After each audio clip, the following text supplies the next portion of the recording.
C'est sous le signe de la danse et des rires avec la gagnante de l'année dernière que cette 4e édition corrézienne de Super Mamie a débuté. À l'intérieur, dans les loges, l'heure est à la concentration pour les 5 prétendantes au titre 2020.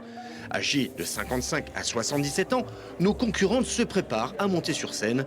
Aujourd'hui, ce sont elles les vedettes. Je n'avais jamais été coiffée et maquillée, donc c'est la première, c'est une première pour moi. Donc ça fait tout drôle, c'est merveilleux, c'est émouvant, c'est plein de choses, quoi. Depuis 24 ans, ce concours rend hommage à ces femmes qui ont su concilier famille, solidarité et dynamisme. L'occasion aussi de montrer que la vie ne s'arrête pas à l'heure de la retraite. Elles répondent toutes les 5 à nos critères, c'est-à-dire quoi? Le dynamisme, la complicité familiale et la solidarité, puisqu'elles adhèrent à des clubs, des assos, elles font plein de choses. C'est justement ce que le public va découvrir.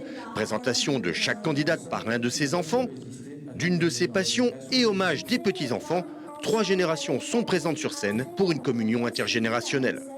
Sur scène, du rire. Je l'aime fort, plus que du chocolat.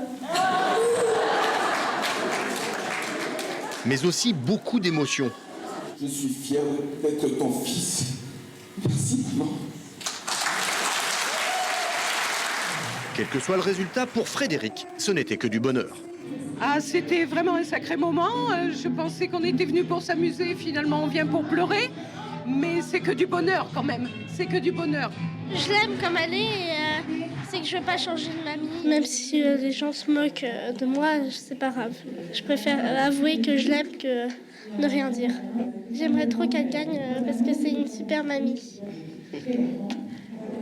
Même si le choix a été difficile, le jury a justement exaucé le souhait de Paloma. C'est donc sa mamie d'amour, Frédéric, qui représentera la Corrèze à l'élection nationale de Super Mamie le 31 mai prochain dans la Nièvre.